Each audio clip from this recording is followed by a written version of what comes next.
नमस्कार दोस्तों, मैं शिवनाथ जहांगीर स्वागत करता हूं आपका मेरे YouTube channel knowledge make easy में।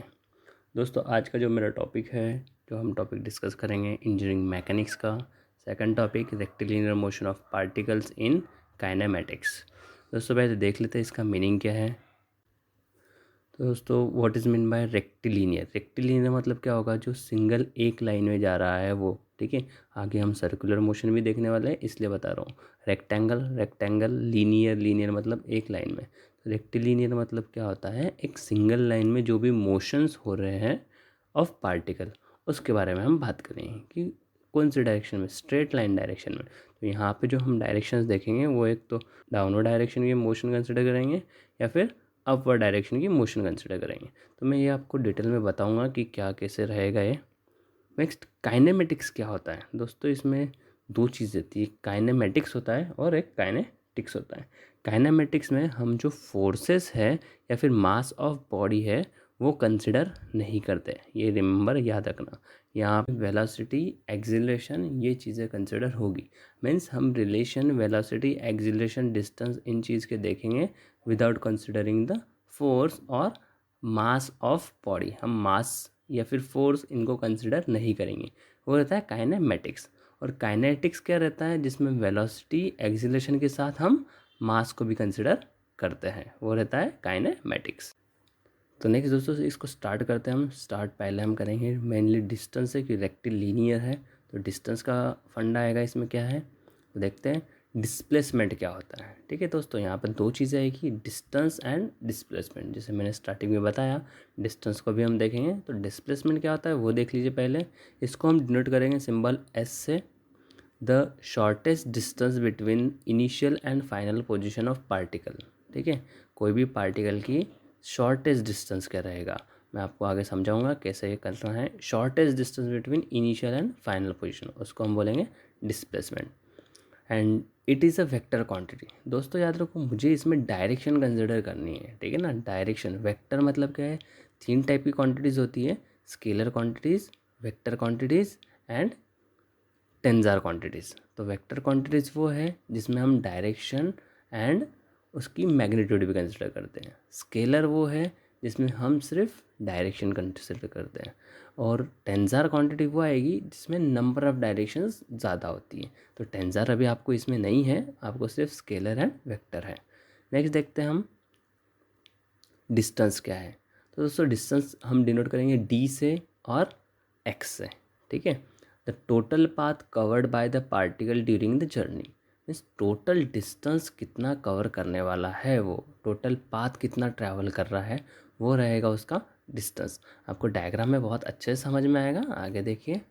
And it is a scalar quantity. ये क्या है? ये स्केलर क्वांटिटी है। तो दोस्तों, हम देख लेते हैं डिस्टेंस एंड डिस्प्लेसमेंट में डिफरेंस क्या आता है।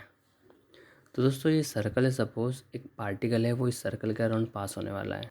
सपोज हम कंसिडर करते हैं उसने इस पॉइंट से स्टार्ट किया मूव होना, ठीक है। अब वो यहाँ से यहाँ तक सपोज आ जाता है, कोई पार्टिकल है या फिर कोई पर्सन है, वो यहाँ तक, यहाँ से यहाँ तक आ गया। तो अब उसने डिस्प्लेसमेंट कितना किया और डिस्टेंस कितना किया। तो डिस्प्लेसमेंट क्या है? Initial position and final position, इसका डिफरेंस है। तो इनिशियल और फाइनल पोजीशन में डिस्टेंस कितना आ रहा है? ये डी आ रहा है। तो डिस्प्लेसमेंट मेरा क्या बन जाएगा? डिस्प्लेसमेंट मेरा डी आएगा, ठीक है। और डिस्टेंस कितना ट्रैवल होगा? तो डिस्टेंस ये पाथ के अलॉन्ग ट्रैवल होगा। तो वो कितना रहता है? हाफ ऑफ पाई डी, क्योंकि पाई डी जो है पूरा पेरीमीटर रहेगा। तो ये half of pi into D रहेगा। ये क्या रहेगा? ये उसका डिस्टेंस ट्रैवल रहेगा। और एक और देख लेते हैं। सपोज यहाँ से लेके इनिशियल पोजीशन से ये पार्टिकल घूम के फिर से इनिशियल पोजीशन पे आ गया। तो अब स्टार्ट और एंड, इनिशियल और फाइनल पोजीशन का डिफरेंस कितना आ गया? डिफरेंस आया 0, ठीक है। मतलब डिस्प्लेसमेंट 0 बन गया। बट डिस्टेंस ट्रैवल कितना बनेगा? डिस्टेंस ट्रैवल बन जाएगा पाई इंटू डी बन जाएगा, ये आएगा डिस्टेंस। तो दोस्तों, डिफरेंस समझ में आया। नेक्स्ट नोट इसलिए याद रखो, डिस्प्लेसमेंट इज़ लेस देन और इक्वल टू डिस्टेंस रहेगा, ठीक है। वो हमेशा डिस्टेंस जो है ज़्यादा ही रहेगा, एक तो उसके बराबर हो सकता है, बट डिस्प्लेसमेंट कभी डिस्टेंस से ज़्यादा नहीं हो सकता। ये नोट इम्पॉर्टेंट है, याद रखिएगा। नेक्स्ट देखते हैं वेलोसिटीज़ के लिए। तो पहला आता है एवरेज वेलोसिटी, और नॉर्मली इसको आप वेलोसिटी भी बोल सकते हो। The displacement cover to the corresponding time. ठीक है, एक टाइम में कितना हम डिस्प्लेसमेंट कर रहे हैं इनिशियल एंड फाइनल पोजीशन का, वो रहता है एवरेज वेलोसिटी। ठीक है, it is a vector quantity. क्यों? क्योंकि जो डिस्प्लेसमेंट था वो भी वेक्टर था, इसलिए ये भी वेक्टर क्वांटिटी है। इसका फॉर्मूला आता है displacement for interval upon time of interval. Formula v equals to D S upon D T, S displacement, T time. Instantaneous velocity होती है। इंस्टेंटेनियस वेलोसिटी क्या रहेगी फिर? वेलोसिटी एट दैट इंस्टेंट, उस पॉइंट पे वेलोसिटी क्या है उसको हम इंस्टेंटेनियस वेलोसिटी बोलेंगे। सेम एवरेज स्पीड आती है फिर, तो स्पीड क्या आएगी? Distance upon time. यहाँ पे डिस्प्लेसमेंट था, यहाँ पे डिस्टेंस है, तो डिस्टेंस है तो ये स्केलर क्वांटिटी बन जाएगी। ये वेक्टर थी, ये स्केलर बनेगी क्योंकि डिस्टेंस है इसलिए। Then speed equals to distance for the interval upon time of interval. Formula बन जाता है S equals to D x upon D T. मैंने कहा था हम डिस्टेंस को एक्स लेने वाले हैं, इसलिए D x upon D T आएगा। इंस्टेंटेनियस स्पीड क्या आएगी? स्पीड एट दैट इंस्टेंट, उस टाइम पे स्पीड क्या है। तो दोस्तों इंस्टेंटेनियस की जब बात करेंगे तो दोनों सेम ही रहेगी, इसलिए क्या रहता है, बट इंस्टेंटेनियस वेलोसिटी जो है या फिर स्पीड जो है वो D S upon D T या फिर D x upon D T लोगे, वो दोनों सेम रहने वाली है, आप कोई भी कंसिडर करो। इसलिए हमें पता है डिस्प्लेसमेंट लेस देन डिस्टेंस है, तो velocity is less than equal to speed रहेगी। ठीक है, स्पीड क्या रहेगा? Speed is the distance for the interval upon time of interval. जैसे ये था वेलोसिटी का, सेम स्पीड का ही फॉर्मूला है, डिस्टेंस अपॉन टाइम। ठीक है, यहाँ पे स्पीड क्या है? डिस्टेंस कवर्ड है, वेलोसिटी क्या है? डिस्प्लेसमेंट कवर है। ठीक है, तो स्पीड का फॉर्मूला बन जाता है D x upon D T, कितना डिस्टेंस ट्रैवल किया। ठीक है, देन इंस्टेंटेनियस स्पीड क्या रहेगी? It is a speed at that instant. दोस्तों प्रैक्टिकली कंसिडर करो एक इंस्टेंट पे, चाहे वो आप डिस्टेंस में ट्रैवल, डिस्प्लेसमेंट में ट्रैवल करो या फिर डिस्टेंस में ट्रैवल करो, एक स्पीड एट अ पॉइंट पे, डिस्टेंस डिस्प्लेसमेंट रहो या फिर डिस्टेंस रहो, वो क्या रहेगी? वो सेम रहने वाली है। इसीलिए इंस्टेंटेनियस वेलोसिटी जो है वो D S upon D T भी लिख सकते हो या फिर D x upon D T भी लिख सकते हो, आप कोई भी यूज़ कर सकते हो, इसमें कोई फ़र्क नहीं आएगा। नेक्स्ट, अब ये हमने देखा थी नोट कि displacement less than equal to distance था, तो ये हमेशा याद रखो कि velocity is less than equal to speed रहेगी। ये आपको कुछ नोट्स है, ये इंपॉर्टेंट है, आपको याद रखनी है। एग्ज़ाम में दोस्तों इस चैप्टर का वेटेज कम है, बट ये बेसिक चैप्टर है आपके आगे के चैप्टर्स के लिए। अगर आपको आगे के चैप्टर अच्छे से करने हैं जो अच्छा वेटेज देते हैं, तो आपको ये समझना बहुत ज़्यादा इंपॉर्टेंट है। ठीक है, अब देखते हैं हम एक्सेलरेशन क्या रहता है। The rate of change of velocity with respect to time is the acceleration. Rate of distance जो रहता है वो वेलोसिटी, और रेट ऑफ वेलोसिटी जो रहता है वो आता है एक्सेलरेशन। ठीक है, तो एक्सेलरेशन क्या रहेगा? D we upon D t आ जाएगा। वेलोसिटी क्या था? वेलोसिटी जो था वो d x upon D t था, मीन्स रेट ऑफ डिस्टेंस बोल सकते हो आप इसको, d x upon D t, जो कि रेट ऑफ डिस्टेंस है। ठीक है, तो ये क्या आ जाएगा फिर? Rate of velocity acceleration, rate of distance velocity रहेगा। तो इसका देख लेते हैं हम लोग फॉर्मूलाज। तो फिर इसको हम कैसे लिख सकते हैं? इसको थोड़ा सा रीअरेंज करके लिख रहा हूँ मैं। D we upon D T है, तो मैंने दोनों जगह पे डी एक्स लगा लिया, ये कैंसिल हो सकता है, मैंने कंटिन्यूटी लगा लिया थोड़ा सा इक्वेशन। तो अब d we upon D x और d x upon D t आ गया। But d x upon D t क्या है? अभी हमने देखा था d x upon D t velocity होता है, तो v into D we upon D x आ जाएगा। तो फॉर्मूला क्या बन जाता है? Acceleration equals to v into D we upon D x. और मैंने कहा था कि डी एक्स और डी एस सेम रहता है इंस्टेंटेनियस के लिए, तो v into D we upon D S भी लिख सकते हो आप। ये दोनों फॉर्मूले आप यूज़ कर सकते हो। इसलिए क्या रहेगा? मैंने इसको यूज़ कर लिया, तो a इंटू डी एस आ जाएगा और v इंटू डी वी आ जाएगा। ठीक है, v इंटू डी वी, अगर मैं इन दोनों इक्वेशन को इक्वेट कर दूँ तो ये डी एस इसको मल्टीप्लाई हो जाएगा into D v into v आ जाएगा, ये इक्वेशन बनता है। इसको अगर आप सिंप्लीफाई करोगे, आपको डेरिवेशंस की ज़रूरत नहीं है एग्ज़ाम में, इसलिए नहीं दे रहा हूँ। इसको सिंप्लीफाई करोगे तो आपको कुछ फॉर्मूलेज मिलेंगे जो कि मोशन के लॉज होते हैं, वो मैं आपको बताऊँगा आगे कैसे होते हैं। नेक्स्ट आता है जर्क। क्या रहता है दोस्तों? ये बहुत कम लोगों को पता है, इस पे चांस है कि इस बार इस पे क्वेश्चन आ सकते हैं। The rate of change of acceleration with respect to time is jerk होता है। दोस्तों ध्यान दीजिए, रेट ऑफ डिस्टेंस जो है वो वेलोसिटी होता है।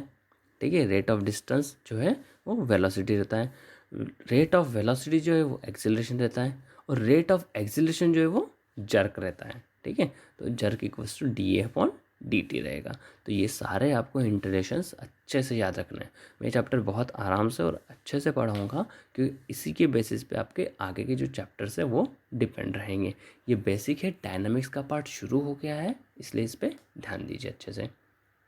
कुछ सिम्बॉल्स है जो सिम्बॉल्स हम इसमें यूज़ करते हैं, इस पूरे चैप्टर्स में यूज़ कर रहे हैं या फिर करने वाले हैं आगे, ठीक है।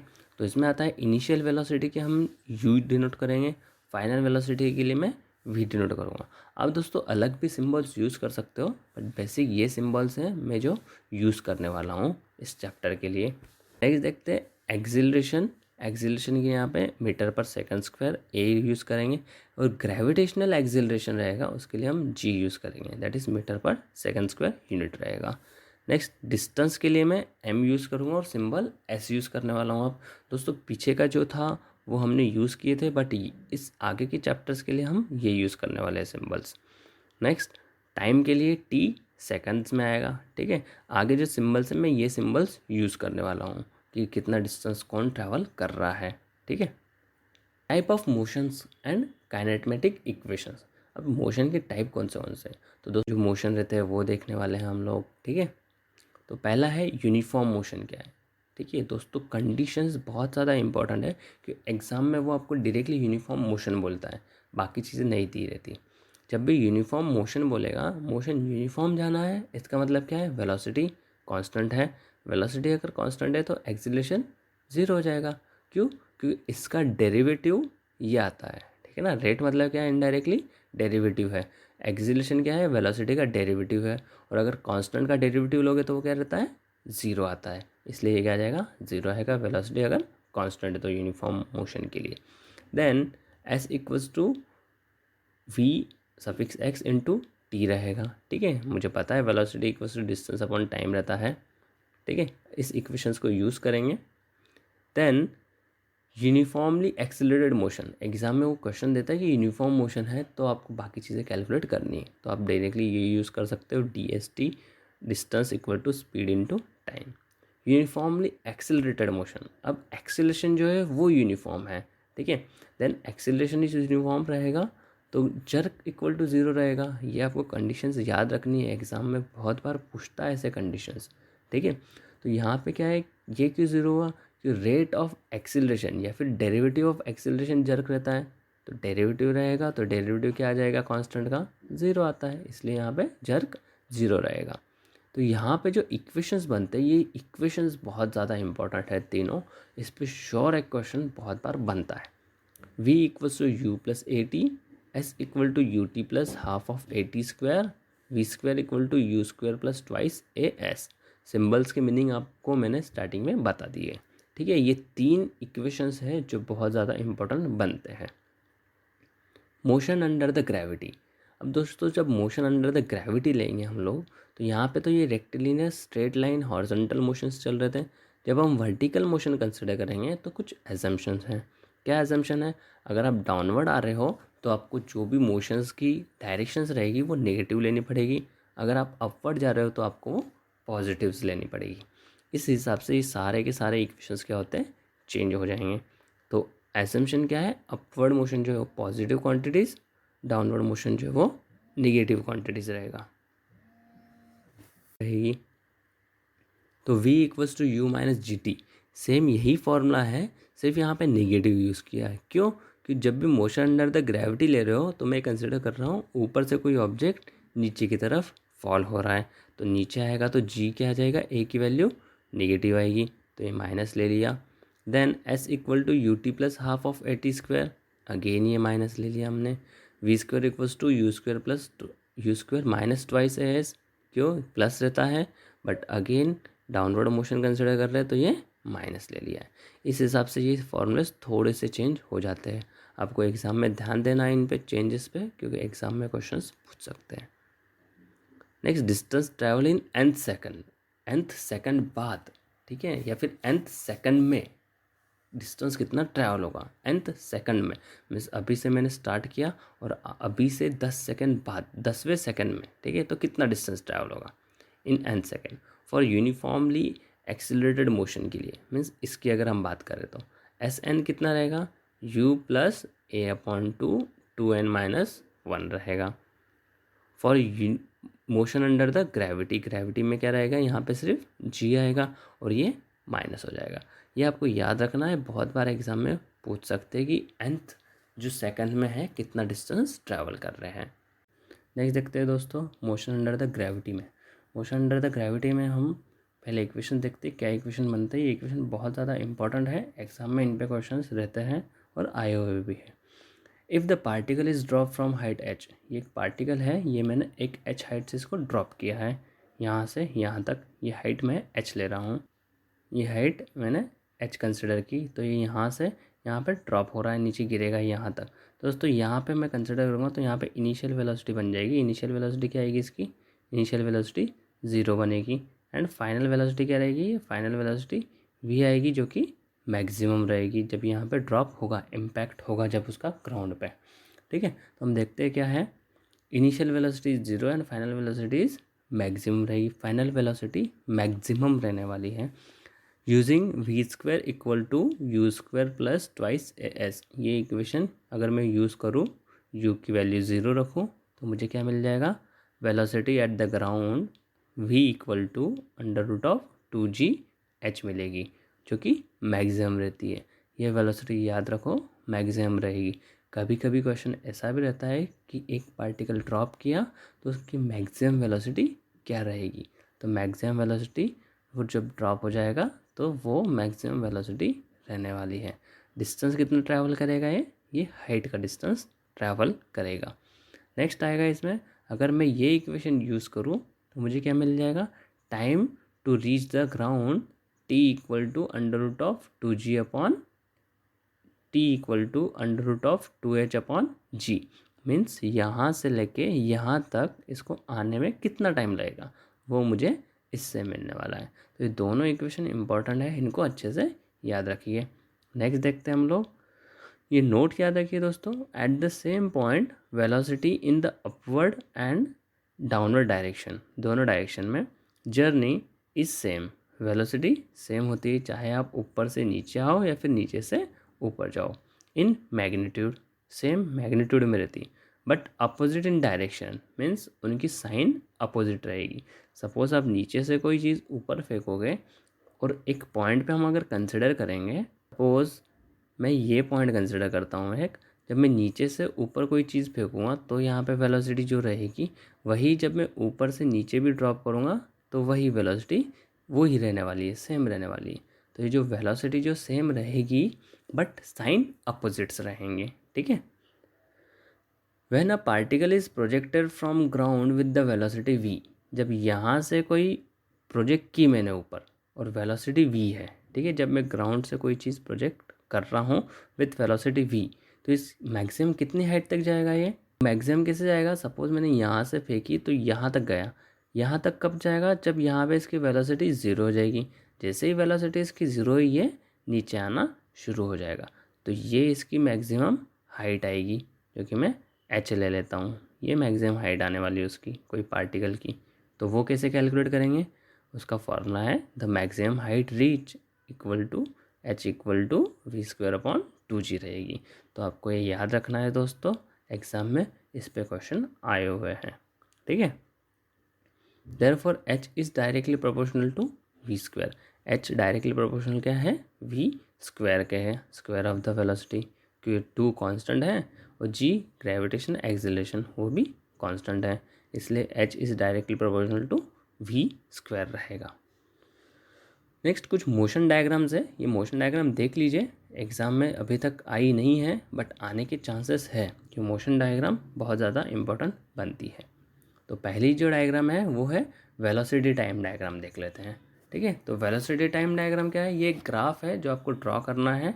किसका किसका ग्राफ है, वेलोसिटी एंड टाइम का ग्राफ है। ठीक है, तो इसकी कुछ प्रॉपर्टीज़ है, प्रॉपर्टीज़ जो है वो पहले मैं ग्राफ ड्रॉ कर लेता हूँ। तो मैंने यहाँ पे ग्राफ ड्रॉ कर लिया है, ये है वेलोसिटी एंड टाइम का ग्राफ, वेलोसिटी टाइम ग्राफ है। यहाँ पे मैंने कुछ वेलोसिटीज़ की क्वांटिटीज़ ले ली, टाइम की कुछ क्वांटिटीज़ ले ली, वेलोसिटी की कुछ क्वांटिटीज़ ले ली, मैंने ये ग्राफ ड्रॉ कर लिया है। ठीक है, अब इसमें अलग अलग कंडीशंस आती हैं और अलग अलग चीज़ों के लिए अलग अलग स्लोप आएंगे। अगर आप वेलोसिटी टाइम डायग्राम का स्लोप लोगे तो क्या मिलेगा, ठीक है, वो चीज़ें हम एक एक प्रॉपर्टीज़ में देखते जाएंगे। ठीक है, तो पहले देखते हैं हम लोग slope of velocity and time diagram क्या रहता है, इट इज़ dv अपॉन dt, दैट इज़ एक्सीलरेशन रहेगा। स्लोप क्या आएगा, यहाँ पे मैं स्लोप लूँगा तो ये स्लोप आने वाला है, दैट इज़ dv अपॉन dt बन जाएगा, उसको ही हम बोलेंगे एक्सीलरेशन रहेगा।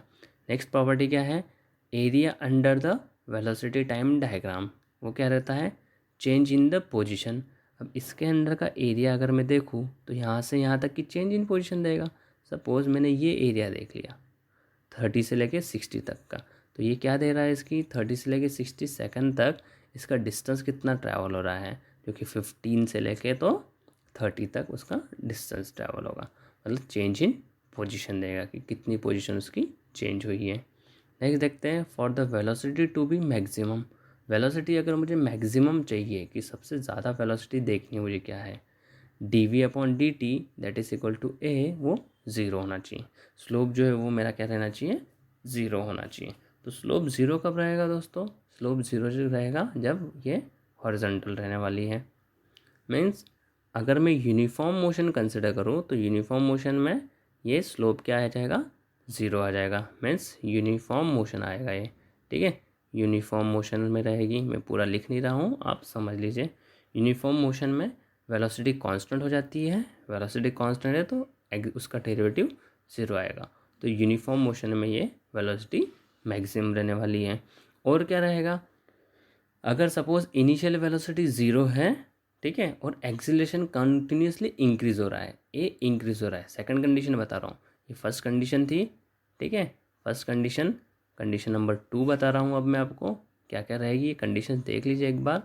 इसमें ये स्ट्रेट लाइन जाएगी, इनिशियल वेलोसिटी ज़ीरो है, ये आपको याद रखना है, बुक निकाल के नोट्स बना लीजिए।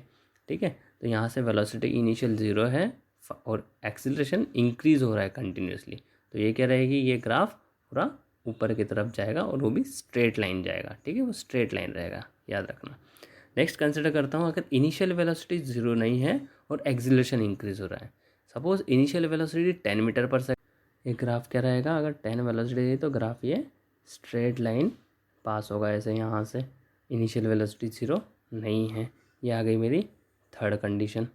फोर्थ कंडीशन क्या रहेगी, अगर एक्सीलरेशन जो है वो इंक्रीज़ होते जा रहा है, कंटिन्यूसली बढ़ते जा रहा है सिर्फ, तो ये ग्राफ कभी कभी ऐसे भी पास हो सकता है। ठीक है, तो आपको ये 4 ग्राफ याद रखना है, यूनिफॉर्म के, एक्सीलरेशन इंक्रीज के, initial velocity zero, initial velocity zero नहीं है, तो ये वेलोसिटी टाइम डायग्राम है, आपको याद रखनी है ये।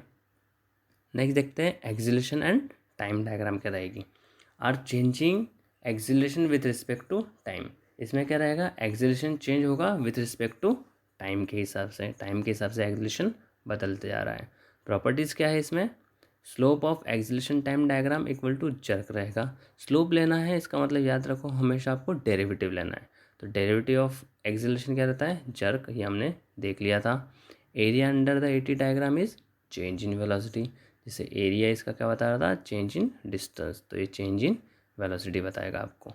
To find the position use the momentum equation, ये इक्वेशन हम यूज़ करेंगे पोजीशन फाइंड आउट करने के लिए, अगर आपको किसी पॉइंट की पोजीशन फाइंड करनी है तो।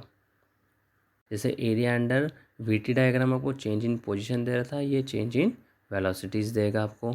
And to find the position use moment equation, अगर आपको पोजीशन फाइंड आउट करनी है एटी डायग्राम में किसी पार्टिकल की कि वो टी टाइम बाद कहाँ पे रहेगा, तो आपको ये इक्वेशन यूज़ करना है, x0 plus v0 into T. 0 क्या रहेगा, इनिशियल डिस्टेंस, इनिशियल वेलोसिटी, और कितने टाइम बाद आपको फाइंड आउट करना है।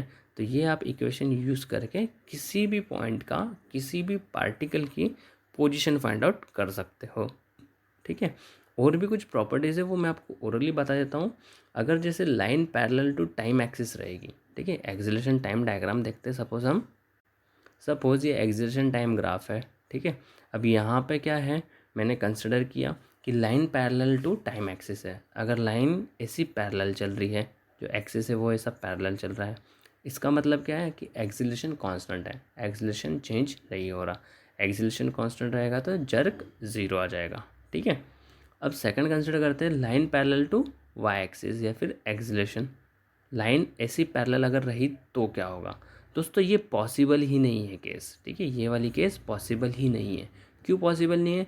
क्यों ऐसी कोई चीज़ नहीं है कि टाइम रुका हुआ है एक जगह पे बट एक्सीलरेशन बढ़ते जा रहा है इन नो टाइम, ठीक है ना। तो ये लाइन इंडिकेट करती है कि change in acceleration in no time, जो कि पॉसिबल नहीं है, ठीक है। तो ये दो प्रॉपर्टीज़ और थी जो मुझे आपको इसमें बतानी थी।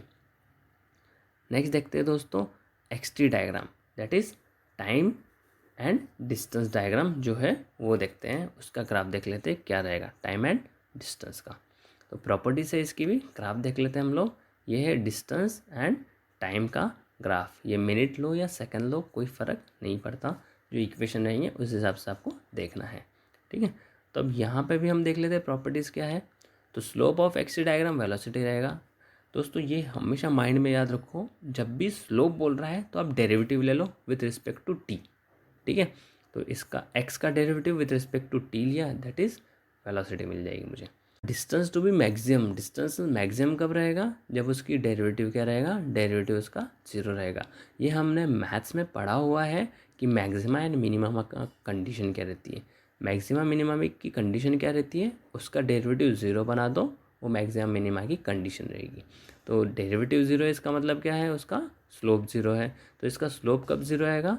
जब ये हॉरिजॉन्टल रहेगी स्ट्रेट लाइन, तब इसका स्लोप 0 आएगा। और तभी क्या रहेगा? डिस्टेंस डिस्टेंस मैक्सिमम रहने वाला है। कुछ केसेस से मैं आपको बता देता हूँ, ठीक है। तो ये मैक्सिमम कब रहेगा, स्लोप 0 कब रहेगा?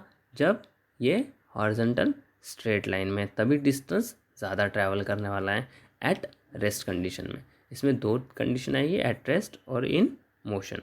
एट रेस्ट में यहाँ पे स्लोप 0 है तो वेलोसिटी क्या रह जाएगी? वेलोसिटी 0 बन जाएगी यहाँ पे, है ना।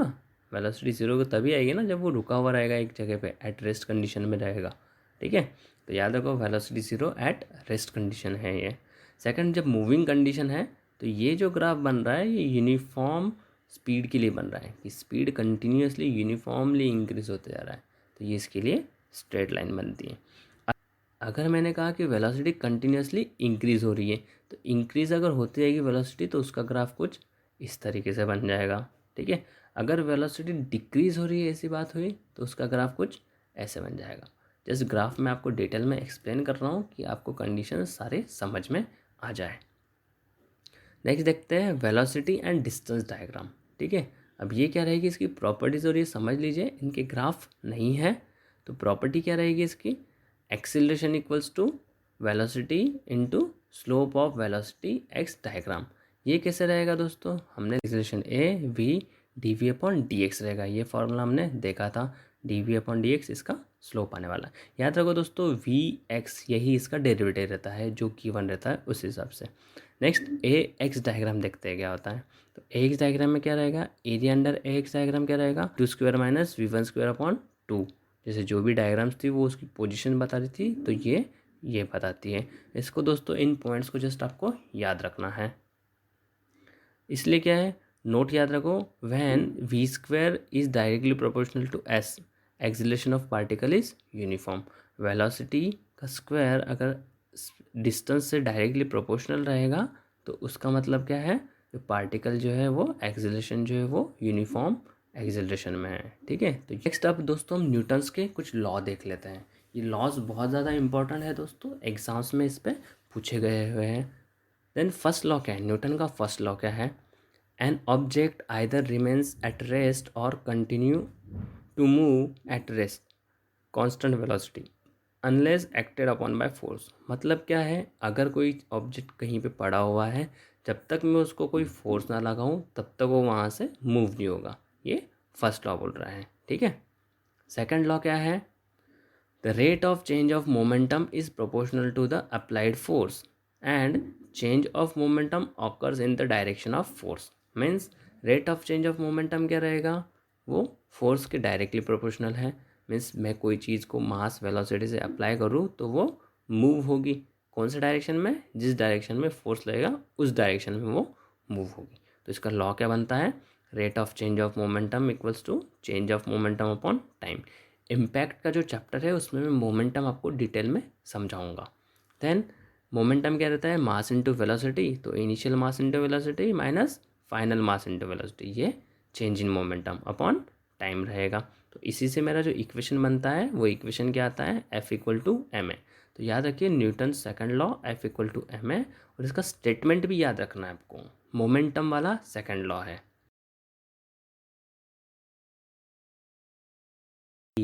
Exert a force on a second body, एक बॉडी जब सेकंड बॉडी पे फोर्स लगाएगी, the second body simultaneously exert a force equal in magnitude and opposite in direction on first body, वो फर्स्ट बॉडी पे सेम फोर्स अप्लाई करती है।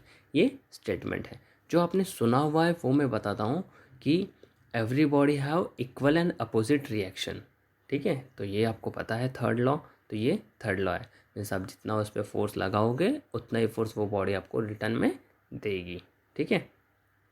Next, Newton's universal law of gravitation क्या है। दोस्तों मैंने ये आपको पूछा नहीं है, बट न्यूटन्स लॉ आते हैं तो बहुत बार वो ऑप्शंस में अलग अलग लॉज दे देते हैं, तो आप कंफ्यूज ना हो, इसलिए मैंने ये लॉ भी आपको बता दिया है। न्यूटन्स लॉ ऑफ ग्रेविटेशन क्या है, the law states that every point mass m1 attracts every other point mass m2 by a force acting along the line intersecting two points। ये स्टेटमेंट सुन लीजिए, समझने के लिए मैं आपको बता दूंगा क्या है।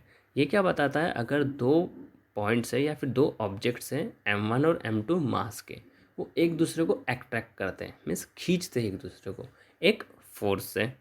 The force F is proportional to, तो वो फोर्स क्या रहेगा, प्रोपोर्शनल रहेगा किसके, proportional to product of masses m1 into m2 and inversely proportional to the square of distance between them, और स्क्वायर ऑफ डिस्टेंस के इनवर्स रिलेशन में रहेगा, ठीक है। मतलब अगर आप डिस्टेंस पास में रखोगे तो ज़्यादा अट्रैक्शन रहेगा, दूर रखोगे तो अट्रैक्शन कम हो जाएगा, ठीक है। तो ये फॉर्मूला बन जाता है, जी ग्रेविटेशन कांस्टेंट आ जाता है कि उसने प्रोपोर्शनल कहा है, मैं प्रोपोर्शनलिटी हटा के इक्वल टू दूंगा तो जी कांस्टेंट ऑफ प्रोपोर्शनलिटी बन जाएगा, m1 m2 upon r square आता है, ठीक है, square of distance between them रहेगा।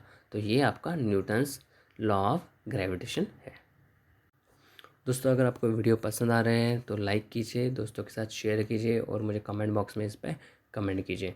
मैं ऐसे वीडियो बनाते रहूँगा, और इसके क्वेश्चंस जो है वो मैं आपको अगली वीडियो में इसके क्वेश्चंस दे दूँगा। और बहुत सी चीज़ें हैं जो मैं आपको इसमें बताने वाला हूँ। डायनामिक्स बहुत अच्छे से करेंगे हम लोग, ये पूरे डायनामिक्स के चैप्टर्स है जो स्टार्ट कर दिए मैंने। अगला जो है वो ग्रेविटी, इस पर भी चैप्टर्स पे लेने वाला हूँ। और आपको जो भी नीड हो, एमपीएससी से रिलेटेड कुछ बात करनी हो, कोई डाउट्स हो, तो मुझे कमेंट बॉक्स में पूछिए ज़रूर, मैं आपको इनके सबके जवाब दूंगा। Thank you.